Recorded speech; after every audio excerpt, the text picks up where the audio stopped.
Hi, welcome everyone.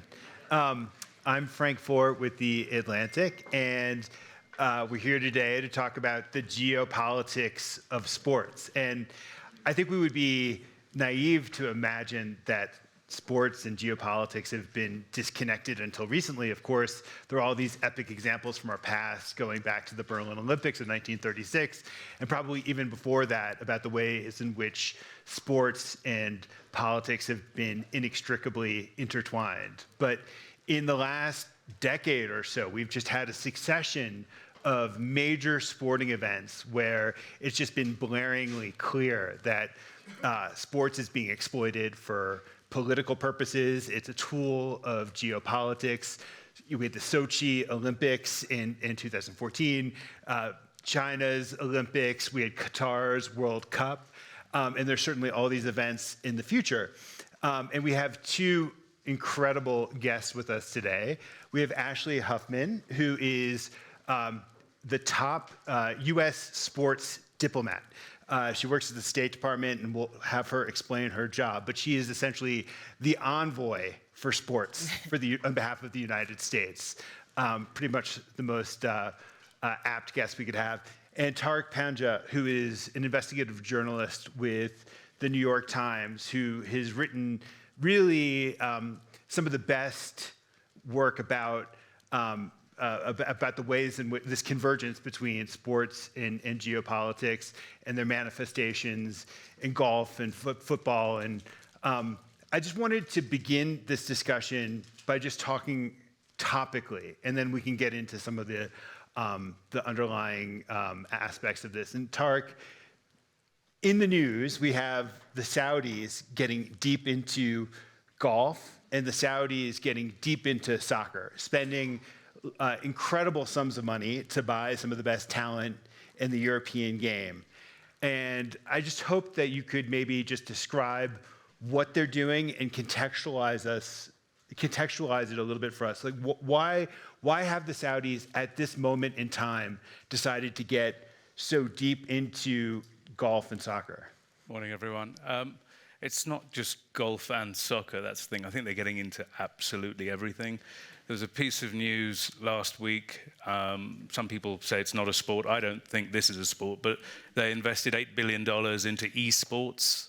That's $8 billion, I think, an incredible sum of money. And at some point, the zeros, you just kind of, they blur into just a massive number.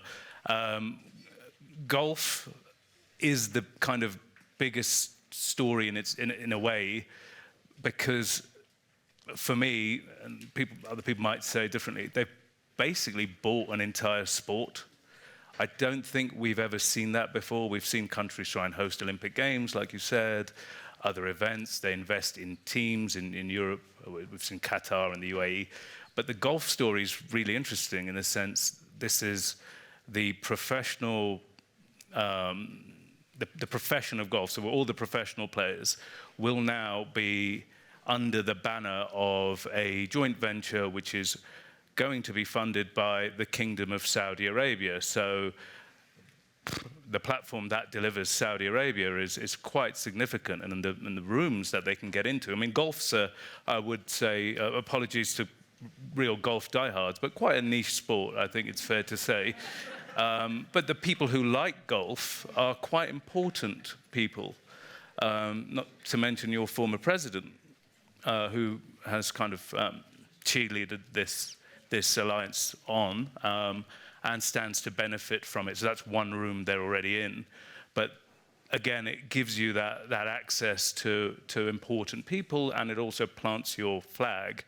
The profile, we're talking about Saudi Arabia all the time. You've got these golfers now with their audiences parroting the lines of, in fact, some of the lines that the princess yesterday, if you were at the opening, about why Saudi Arabia in sports, Vision 2030. Now, I never thought that Lee Westwood, a British golfer, or Ian Poulter, another British golfer, would be talking about, well, you need to look at the good side of what's happening in Saudi Arabia at the moment because of, X, Y, and Z. But that is what's happening. And soccer, even bigger. So wait, is this, you've just described the soft power potential of this. And I think there are other dimensions that we should just dig into, and then before changing subjects. But do they want to make money off of these ventures? Are these commercial enterprises for them? And then also, could you just talk about the regional dimension? Because they're obviously not the only country in the Gulf that is going deep into sports right now.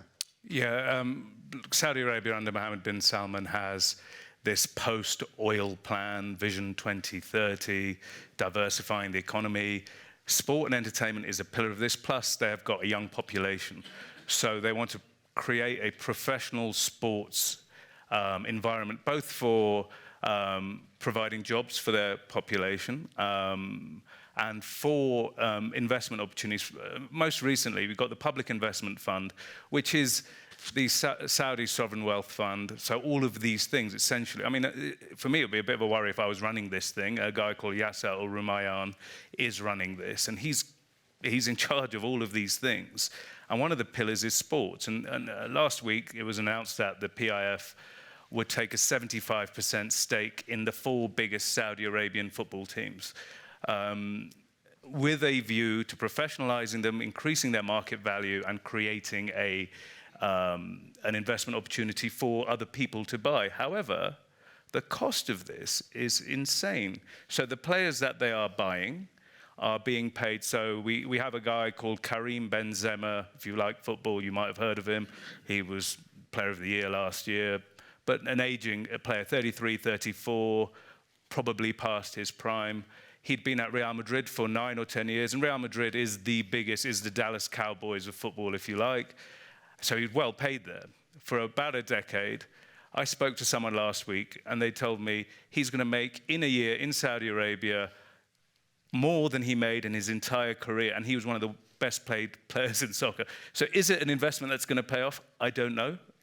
It's going to take, if they're putting a lot of money down, who's going to have those deep pockets to turn this into a profitable venture? It's going to lose billions for a long while.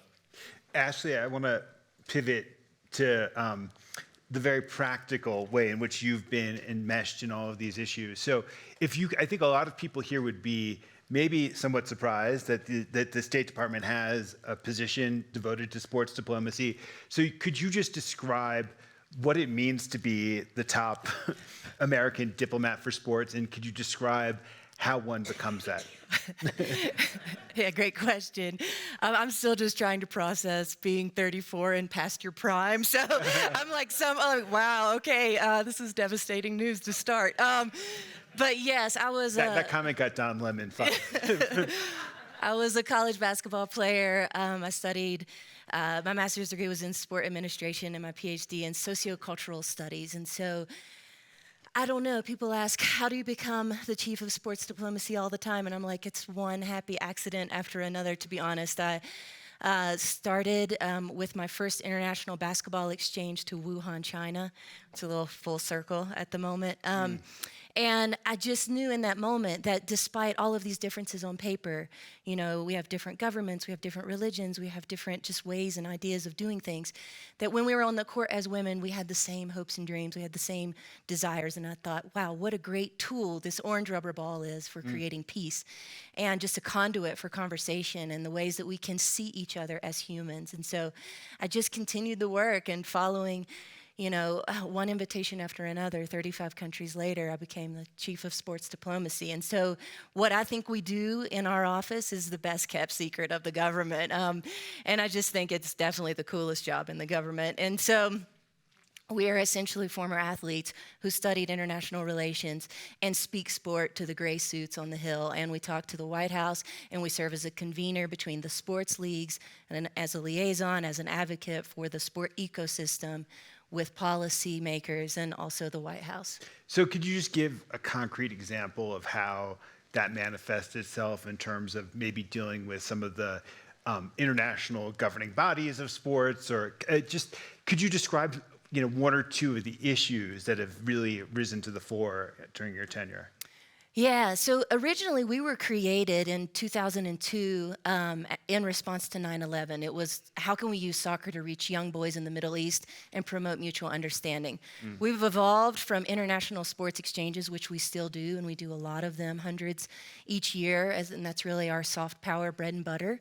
But then we've also delved into the international sport policy scene and then mega events. And so in the last year and a half, I feel like I'm going gray by the swaths. Just we've dealt with the withdrawal of Afghan women athletes, Brittany Griner's detainment, a famous WNBA player in Russia. We've dealt with the first COVID Olympics in Tokyo. We dealt with human rights abuses in Beijing, and should we boycott? Should we diplomatic boycott? What do we do with the Olympics and Paralympics and the Uyghurs? What do we do about sport washing in Saudi Arabia and Qatar and World Cup?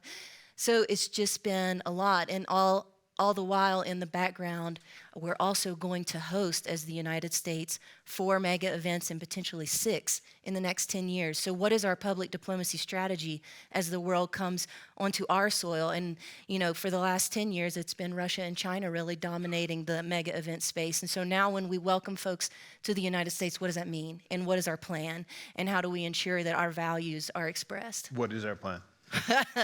It's top secret. Still in development. We're working with U.S. Soccer in the White House every day to map out. Right, because we're hosting the next World Cup here, Men's World Cup here. Can I ask you, one of the themes that came up was this relationship between sports and human rights. Now, obviously, going back to the 1980 Olympics when we boycotted the Moscow Games in order to protest the Soviet invasion of Afghanistan, we've seen sports as a tool for promoting human rights. But could you talk about how explicitly that's enshrined in U.S. policy? I know that there was a lot of talk about the Qatar's hosting of the last World Cup, and Tony Blinken went and attended it, and there's a delicate dance that needed to be done about how much we criticized the abusive labor tactics that went into the production of that World Cup. What's your sense? Is sports a tool for human rights? Have we exploited it to its fullest?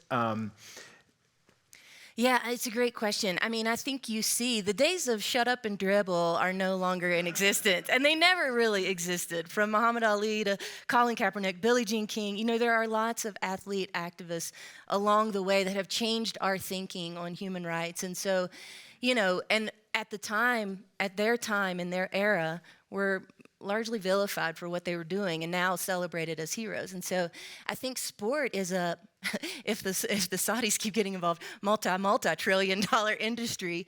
And, you know, we would be naive to think that it doesn't have real, you know, influence and as a real platform for activism and change. Tarek, I want to talk about this relationship between sports and human rights and just flip it a little bit from the perspective of fans. And I'm thinking specifically that the Saudis bought Newcastle United, which is a beloved institution in the northeast of England. It was a team that was once great, that had fallen on hard times, and suddenly has this potential to become a giant of the European game again. And you have a lot of fans. I remember the day that it was bought, you had fans coming to the stadium dressed in what they thought to be like a facsimile of like how a Saudi would dress. It was kind of vaguely racist, but also but interesting to see Geordies, as they're called, embracing Saudi ownership in this sort of way. I mean, in Europe, and maybe even here in the United States, sports is, in a secularizing society, sports becomes a proxy for religion. All these religious sentiments get buried into sport. What do you make of fans and their relationship to this process of sports washing? Is it, do fans have a moral obligation to not root for teams that are owned by human rights abusers? What's the calculus, you think? Well, what we've seen is there isn't much of a calculus beyond this guy's really rich, we're really excited, and that's the reality. So we could talk about human rights and all of these things, but for like the Newcastle example was a good example. So thank you for that, because it was wild that period. So this is a team in the northeast of England, and football is such a vital component of it. It's not, in the US, sports teams and the sports business started here, and their companies and things like that. In Europe and the UK, the teams are socio-cultural institutions. At least they started that way. Now we've got billions of dollars coming in and investors and all these other things. But in Newcastle, the city and the stadium, in fact, sits right in the heart of Newcastle in the northeast of England. It is the flag of that city and of those people. The owner before that was a British businessman, a retailer, who liked to basically do things on the cheap, just keep the club on an even keel, not lose any money. It's just very depressing. Nothing was happening. They were not going up. They were not going down. They were just kind of staying the same. And that burning passion to support the team was waning away, even though they'd fill that stadium 50,000 every week. And then suddenly, we have this advert for the National Lottery in the UK, where a finger, presumably the Almighty's finger, appears, and it's one residential house, and the slogan is "It's you, and you're a millionaire," and that is what's happened. So these Newcastle fans embraced Saudi Arabia and its riches to the extent that social media avatars were MBS's face. You mentioned the people going to the stadiums. And again, the platform this thing delivers is this. You've got thousands of people suddenly advocating from the northeast of England on behalf of a nation in the Middle East about, women are driving now and they're not locking away that many people. Yeah, Khashoggi, but, he did write some bad things. All of this stuff after buying a football team in the northeast of England. It was fascinating, and I think more of this will happen. We have Manchester United. There's nothing bigger in the world, I would argue, than Manchester United.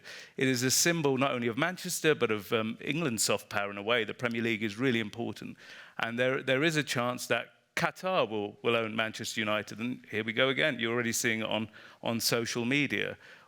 We're going to be great if the Qataris buy us, and we're going to win again. And then all these other things that this conference we talk about, and all these other different rooms, quickly brushed aside. One thing that's interesting about the Newcastle example, also true about the way in which Qatar got the last World Cup, and is that you have governments, European governments, putting their finger on the scale. So there was some.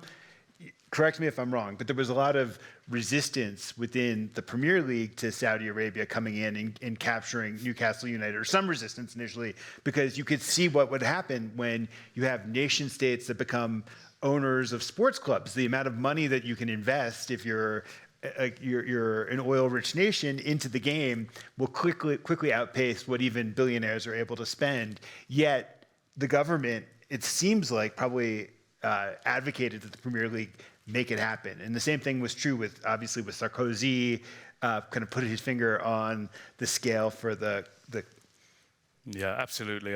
There was a Freedom of Information request, and it appeared that it was Boris Johnson who was the Prime Minister at the time. We have so many, you're not sure who's the Prime Minister at any one time, but it was Boris Johnson at the time, and the government was pressuring the Premier League to try and push this deal through. But that wasn't the most interesting state involvement in this. At the time when Saudi Arabia started trying to buy, or the public investment fund started to buy Newcastle, the deal was blocked for about a year. And it wasn't about human rights or anything nefarious that may have happened in Saudi Arabia.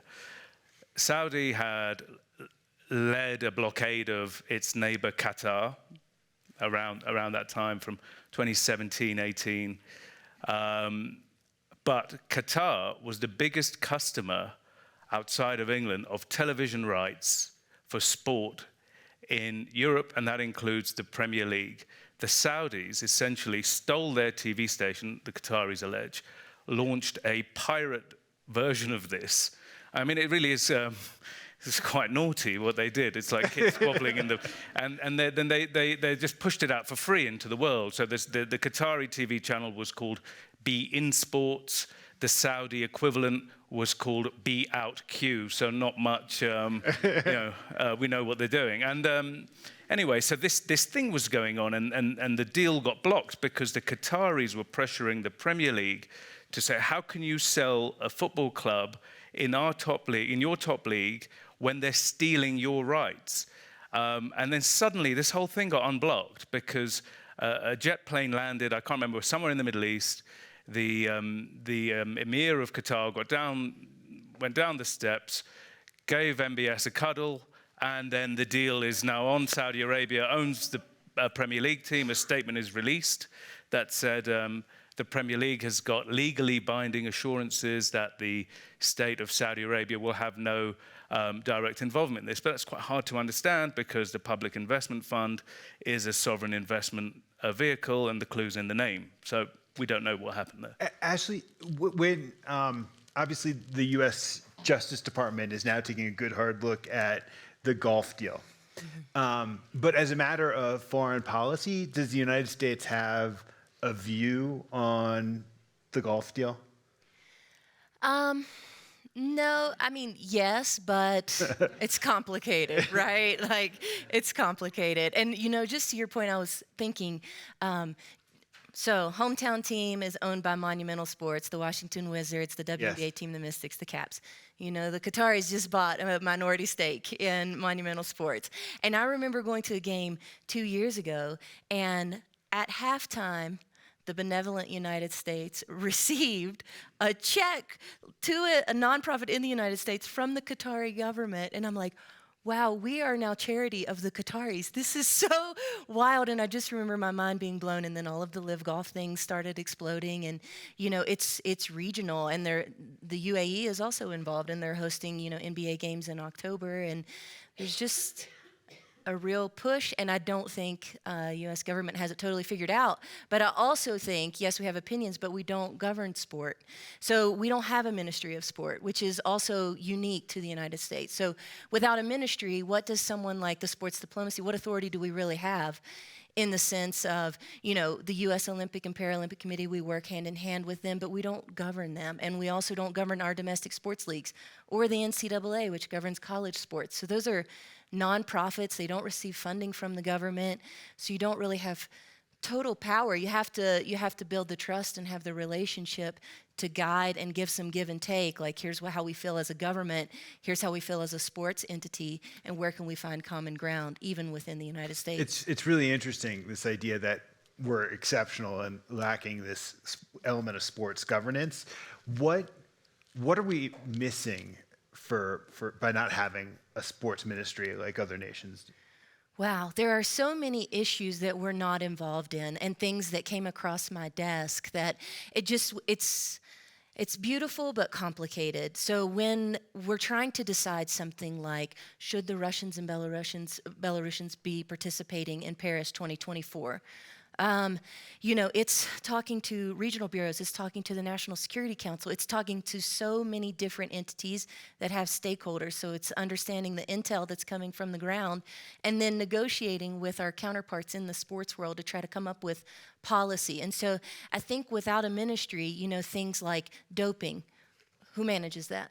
There are things that other ministries handle that we just simply don't have the bandwidth in sports diplomacy, nor does it necessarily make sense for us to carry it in our portfolio. But it's a distinct difference between other countries who have the authority over national governing bodies of sport and their own Olympic Committee and their professional sports leagues. It's a distinct difference.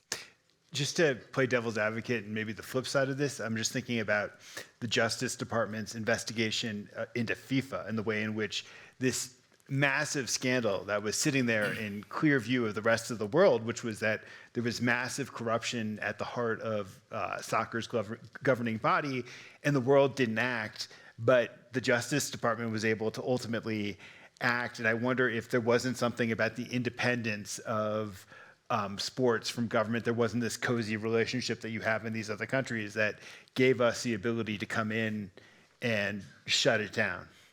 Yeah, we have a beautiful relationship with our domestic sports leagues and with the U.S. Olympic and Paralympic Committee. I mean, we work hand in hand with these.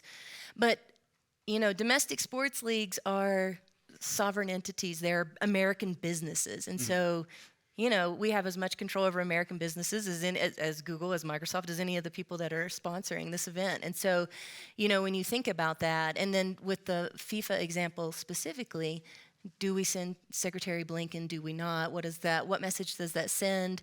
Will it be productive? I mean, those are all questions that our office we were trying to decide.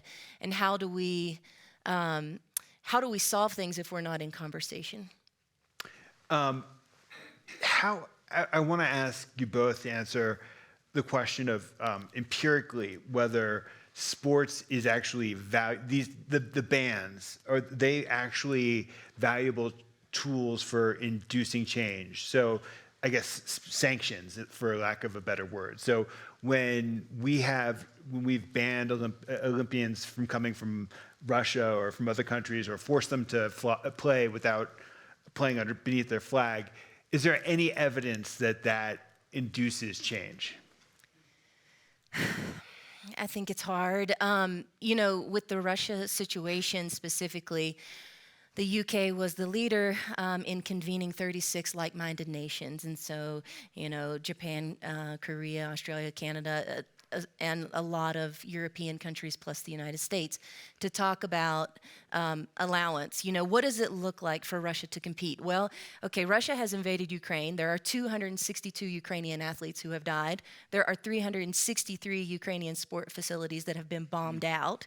So how is it fair to say, Russia, you can compete and you can send your athletes, even under a neutral flag, but then tell Ukrainians who are not even alive anymore, yeah, go ahead, or you don't have a facility to train in, yeah, figure it out, and we'll see you in Paris. I'm not sure how effective it is, really. I feel like we're living in unprecedented times, and we're trying to write the playbook as we go. Yeah, the question of bans, and Russia's an interesting one, isn't it? I mean, this is just the latest. I mean, the war in Ukraine obviously is just an awful thing to have happened, but the question of banning Russia from an Olympic Games is one we seem to have every Olympic Games in recent times, right? There was the doping scandal before the Rio Olympics. And what the IOC tend to do, I don't know if you would agree with this, is just pass the buck to sports federations, often very poor federations that are reliant on Russian money, to say whether, you decide, and then we'll figure it out. So we had a situation where Russia were eventually, it took years to unravel all of those cases. So banned but not banned from the Tokyo Olympics. Before that, it was the Korean Winter Olympics. That was the first ban. So a ban on the flag, a ban on political officials. But Russia had sent the biggest team they'd ever sent to a Winter Olympics in history, apart from when they hosted in Sochi when this thing happened. And then you have what happened between that and that. There was a follow-up. We need to find out who was doped in the program. We need all of your data, and we can draw a line under this. So what did the Russians do? They basically tried to cover up the original scandal and just mess with the data, and so exacerbated it. And again, it was the same type of ban. And they sent a load of athletes to the Olympics. I don't think sport knows how to handle these issues. And I think that's clear. And you mentioned 36. What about the other 170 countries? Exactly. And there's a question of the price of oil. You can't put this in isolation. Mm-hmm. So then does that mean that we're somehow overburdening sports with this, with this role where it's been forced into politics?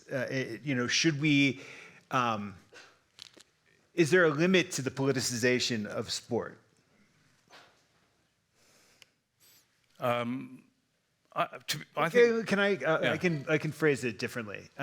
So we talked about this, the ways in which bans don't necessarily accomplish anything.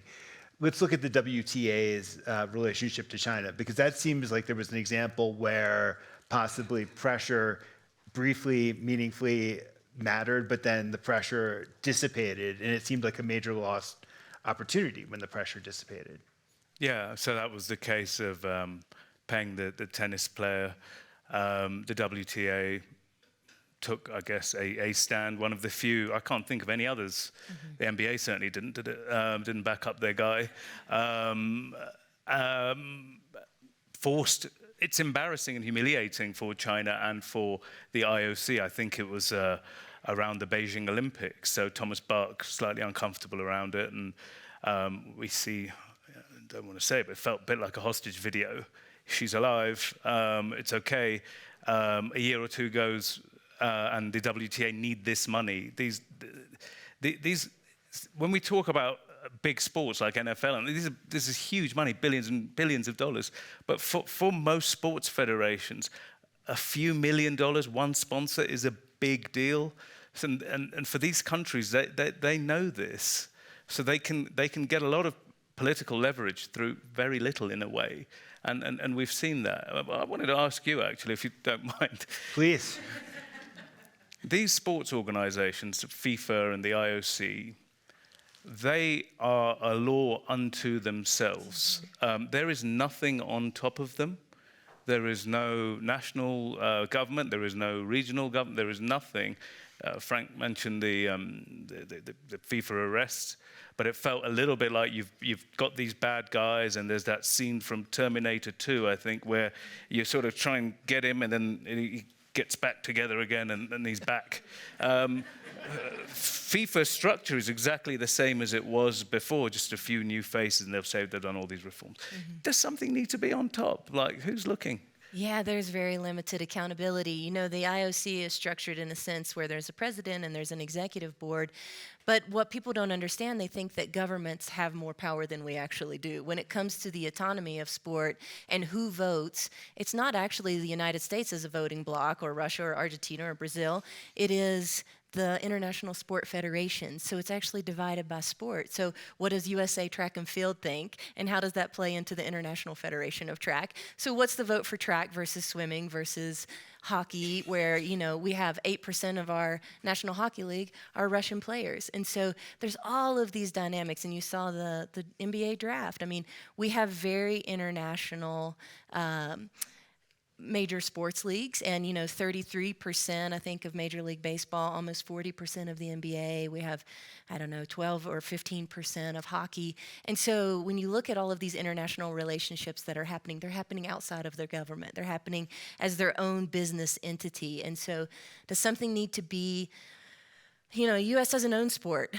We're just one player in the game, and I do think increased accountability, as we've seen in the most recent examples for the last 5 to 10 years, it's really important. And I don't know what the mechanism is, but I think it's needed. So one of the great successes, maybe, of U.S. sports diplomacy is the example of Title IX, and we have the Women's World Cup coming up this summer in Australia and New Zealand, and it's a really interesting one because the U.S., which has been this hegemonic force in U.S. women's soccer, suddenly the rest of the world is catching up. Mm-hmm. Do you find that to be broadly true, or just true in soccer? And kind of where am I right in describing that as a success for U.S. sports diplomacy? Yeah, totally. I'm a recipient of Title IX, so I'm going to advocate for this forever. And so, we just celebrated the 51st anniversary, which is great. And now I think that's the point, right? Like, as part of our sports diplomacy strategy, yes, it's about mutual understanding, but it's also about advancing foreign policy goals. And two that we really pride ourselves in terms of policies that mostly work, are Title IX and Americans with Disabilities Act. Probably 50 to 60% of our programs, when we do these exchanges, are around women's empowerment and disability rights and inclusion. And so I see us as leaders in this space, and we've gone out and we've trained coaches, and we've worked with professional athletes, and we've trained sports administrators from other countries, and we've tried to equip the world so that it would also be equal, free, and diverse, right? Like, that was the point. And so, yeah, people get all wound up about the success, and yeah, it's great to win, but it's also greater to be free. Is there a way in which we may be getting outpaced by certain European countries in these sports because we've stuck to the amateur model of player development, and that they've now got massive clubs aligned with the development of sports? When you have Barcelona sports club promoting its basketball team, its soccer team, you have massive stadiums that in Spain that have been filled to the brim in a way in which we never see for the women's soccer league here. Yeah, I mean, there's a great discrepancy. And I think that, we're having a bit of a watershed moment for women's sports. You see it with March Madness and the viewership. And, we've always been dominant in the space. And so I think only now are investors interested in supporting women's sports because they see it's not just like the right thing, but it's also the lucrative thing to do. And so I think we will see a difference. We will be on more equal footing with European clubs who are outpacing us right now, especially in soccer. As we know, it's not totally the DNA of American culture. So I think that's also part of it. Tarek, is this what you're seeing as well? Yeah, it's a structural issue as well. I think European clubs, the model is these professional clubs have now got women's divisions, and the big ones are very, very wealthy. And it's almost, some of them have been bought kicking and screaming into this. Manchester United, I describe them as one of the biggest sports teams in the world, and they are. Refused, owned by the Glazers from Tampa Bay, by the way, refused to have a women's program until it was embarrassing not to do that, given like it's kind of ridiculous. But it's such a low bar to entry in comparison. So I think they finished second last season in their first or second year in operation. But it is $10 million. Could you talk about the, I know it's startling, the sums. Could you talk about the television rights for this Women's World Cup? Because that seems like a massive fail where, Well, yeah, history is important with these things. The Women's World Cup, which has been won by the United States and extremely popular here when the tournament is on, because Americans like teams and sports where they win, I think. I know, but We do. And in Europe, FIFA, the governing body, was not valuing women's football as a standalone product or the World Cup. The Men's World Cup, worth 6 to 7 billion in Qatar, up to 11 billion in the US, in Mexico and Canada, draws 93% of their income. That's a huge amount in one product. So what they would do is bundle in the Women's World Cup, an under-17 men's, under-21, all these other ancillary, they'd see the Women's World Cup as an ancillary product into this and not send it to tender. So this is the first time they've gone to the market. And what happened in Europe was these countries were used to not paying for this thing. Bid what they thought the market was, and it's a low amount. I think less than 100 million, or maybe even for Europe, it's 50 million. So all these countries, Italy's a good one. Italy bid less than $1 million for the Women's World Cup. That's less than 100 times what it pays for the men's tournament. So that is where they are. But it's a journey. I don't think actually we've arrived at the station here. This is a trajectory they're on. But I think things will change as well. The women's game is just being mapped and modeled on 100-year-old men's football. Talk to people, and it's just a bit lazy. This is a great opportunity, great idea, almost a blank canvas to do something exciting and interesting and different, but that hasn't happened yet. Perhaps you need a WTA-style women's FIFA who really care about this. Is there, given how directly it's mapped onto the men's game, and given that the men's game is increasingly being purchased by nation states and owners that come from patriarchal societies, is there any risk that will ultimately stifle the women's game? I think the issue of money might stifle it. So you have this issue of equal pay, I think is really fascinating. And suddenly everyone screams, so right, we need the prize money to be exactly the same, and then, just give us the money, give us this money. But in order to grow the women's game, handing all of the money to a very small sliver of players right now won't grow the pool. I think that women's football needs a huge amount of development money to tell girls at school now that they have a possible career as football players. In order to do that, some of this, and we're talking a huge amount of money, needs to go into grassroots programs and a pathway to a profession. Because right now, it just seems like People are being shamed and embarrassed into just, quick, we've got to do something, just put this money out there, and not planning what to do with it. I think football is a great game. I think it's a great opportunity for girls and young women to have a sports career. But I think people need to just stop and look after it and think what the best way to do that will be.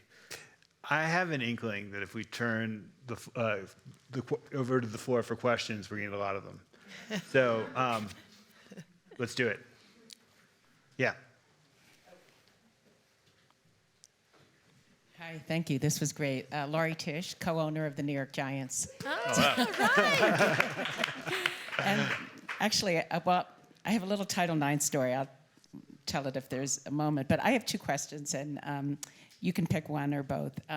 So in the NFL, there's the salary cap, which, to the best of my knowledge, most leagues do not have. And I'm wondering if having the salary cap, which denies you the ability to be able to buy the best players, if you think, with all the Saudi and other money coming in, if you think that would be helpful. Mm-hmm. That's number one. And number two, and again, the NFL is fortunately a little bit behind this, but there's a lot of private equity money coming into sports. And I'm wondering if you think, what you think, so rather than being, clubs owned by families, et cetera, what you think the effect of that will be. Yeah, I think we should take them both. The first question I love because it reveals the way in which the United States is so much more egalitarian in its sporting culture and kind of maybe has socialistic values compared to the rest of the world. And it's a fair question. If we, if that was imposed on these other leagues, would we?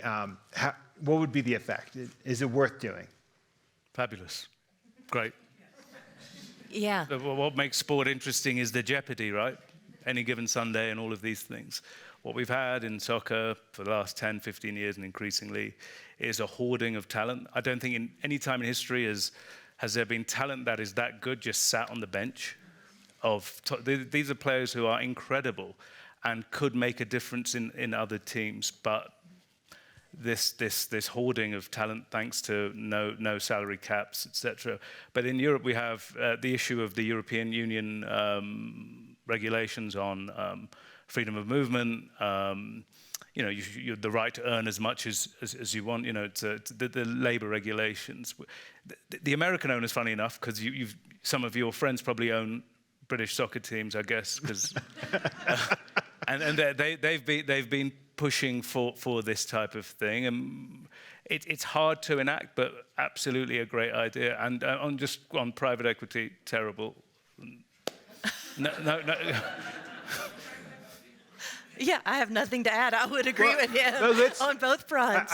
Okay, let me just push on the private equity thing just slightly, because it's interesting because we've described the rest of the world through the lens of geopolitics, but you do have the arrival of private equity, especially in European soccer, in a major way. Does that say anything about the United States? Does that say anything about American foreign policy or American geostrategy in the same sort of way that we interpret everything that the Gulf states do that way? There you go for it.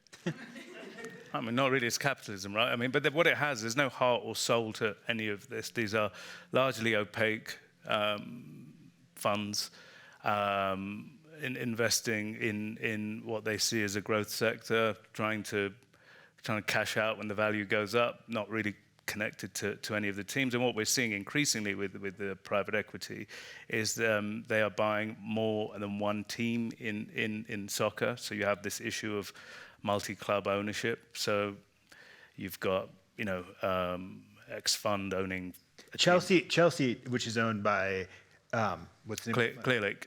Which has just bought Strasbourg, a French football club. French team to go with Chelsea. And there's about 180 European soccer teams that are part of these networks. Now, if you are from these towns where these teams were born maybe 100 years ago, maybe longer, you're just a kind of, a line in the balance sheet of a fund with, investments in a real estate business, Yeah. retail Yeah, that's what I business. thought. That it feels like private equity is like real estate. Some people may really care about the house, but others mostly not. It's just about what it can generate. So, Dan Giddings, I'm a Bezos Scholar Educator that I'm here for. And actually, this question's for you. I have two daughters, 10 and 12. They're very athletic and involved in sports right now in a fun way. They have no aspirations of going, further and whatnot, but just having fun with it. Given your position now, is there anything that you would say to yourself as a young athlete growing up in your position to say that I wish I would have known this as a 10, 12-year-old growing up at sports, or just go out and play? Is there anything that relates to what you do now that would have been useful for you to know? oh, I love this question, and I love working with young people. So, thank you for that. I think it's so important. Sport is a great teacher for life, and whether you make it to the elite level or it's just about participation, it's so critical to development. I feel like who I am as a woman, who I am as a leader, really came from the court and from the field. And so, for me, it's how do you learn how to win and lose gracefully? And how do you learn the key test of resilience? Because life is all about falling down and getting back up. And things are not going to go your way 90% of the time. And you're going to hear no a whole lot, especially as a young woman, right? Or if as the only woman at the table. I work in sport and governance. So, I find myself looking around and seeing only myself. And so I just think, you're going to hear no a lot. You're going to fight to be heard. You're going to fight to have your opinion matter. And I think learning those things on the field, learning how to speak up, express yourself, win and lose, and build resilience are incredibly important. And also for them to think broadly about sport. You don't have to be a professional athlete. It's not WNBA or bust. You can also be the chief of sports diplomacy. Yeah. No. Yeah.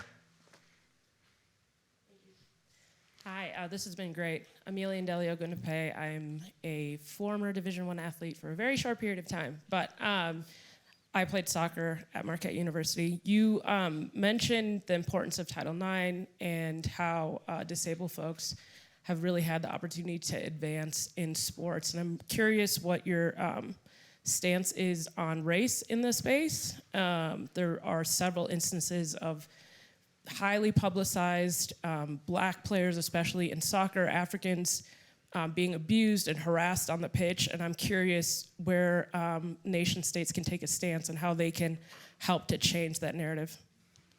Yeah, do you want to speak about Spain, and then I can Sure. talk about Okay, athlete well, activism? I think we've seen a lack of leadership, to be honest, from people who should be leading, so FIFA being one and national federations.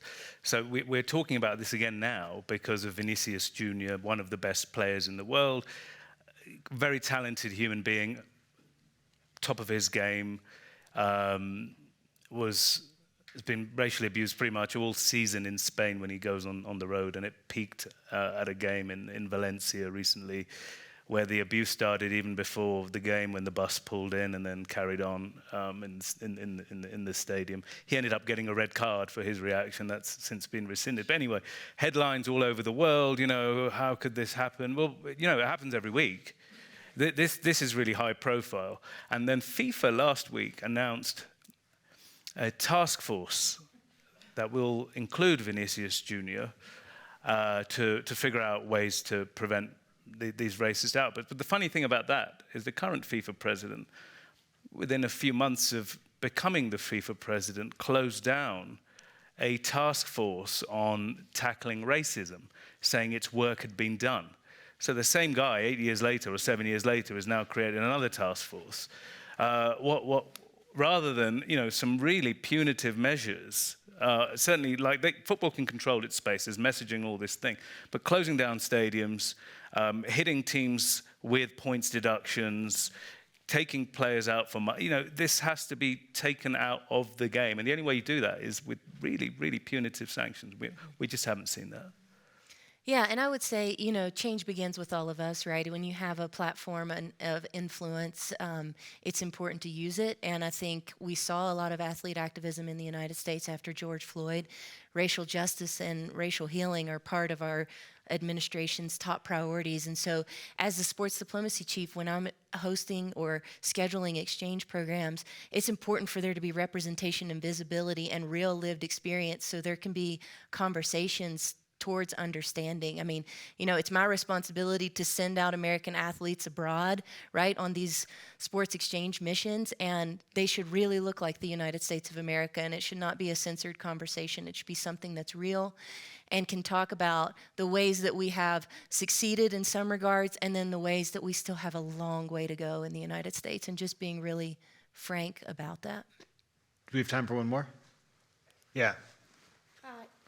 Hi, thank you so much. I'm Alexandra Sharp. I'm with Foreign Policy Magazine. I was wondering, you mentioned earlier how culturally sports have become a proxy for religion for many people. And I was wondering how that works, how that dichotomy exists when so many of the countries that are investing in sports are, I guess you could say, religiously minded countries like Saudi Arabia, and if you've noticed a trend with countries promoting secularization also investing more in sports. So I can take this. So I think what I was referring to was in Europe, where you have a very secularized society. You have all of this emotion where you're going to the stadium does become an almost spiritual experience. And then there are fascinating examples around the world, like in Glasgow, where you have these two teams that you've Celtic, which is a Catholic team, and you have Rangers, which is a Protestant team, and their rivalry, the Old Firm, is essentially a form of religious warfare where all these emotions that get expressed in Northern Ireland in very violent sorts of ways in the soccer stadium get expressed relatively harmlessly, but also sometimes with some violence. But it's the great idea that kind of sports can kind of channel emotions that are warlike into relatively harmless sorts of directions. And there's the other interesting example in this is Iran, where you had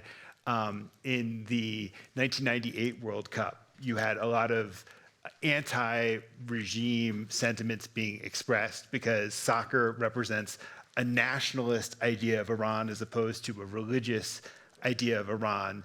And that kind of ended up trickling through this last World Cup, where you had the Iranian national team protesting the regime. But it's a very, very complicated example. I don't know if... No, I think you handled it. Yeah. Okay. All right. 0 minutes remaining. Exactly. Well, thank you both for an incredible discussion, and thank you all. Thank you.